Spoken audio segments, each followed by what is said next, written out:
ಪದ್ಮಾ ಅವರೇ, ಏನೇ ವಿಷಯ ಇದ್ರೂ ಕಾಲ್ ಮಾಡಿ ತಿಳಿಸಿ, ನಾವಿನ್ ಬರ್ತೀವಿ. ನನ್ನ ಕೆಲಸ ಆಯಿತು. ಕಾವೇರಿ, ನಿಮ್ಮ ಅಪ್ಪನ ಋಣ ಒಂದಿಷ್ಟು ತೀರ್ಸಿದ್ದೀನಿ. ಪದ್ಮಮ್ಮ, ಇನ್ನು ನಿನ್ನ ಮಗಳ ಕುತ್ತಿಗೆಗೆ ತಾಳಿ ಬಿದ್ದುಬಿಟ್ರೆ ನಮ್ಮ ರಾಜೇಶನ ಆತ್ಮಕ್ಕೆ ಶಾಂತಿ ಸಿಗ್ದಂಗೆ.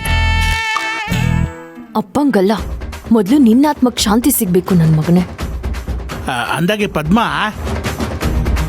ಮನೆಯಲ್ಲಿ ಗಂಡಸ್ರಿಲ್ಲ ಅಂತ ಹಿಂದೆಟಾಕ್ಬೇಡಿ. ನಿಮಗೆ ಗಂಡಿನವ್ರ ಜೊತೆ ಏನಾದರೂ ಮಾತಾಡಬೇಕು ಅನ್ಸಿದ್ರೆ ನನಗೆ ಹೇಳಿ, ನಾನು ಅವ್ರ ಹತ್ರ ಮಾತಾಡಿ ನಿಮಗೆ ತಿಳಿಸ್ತೀನಿ. ಸರಿ.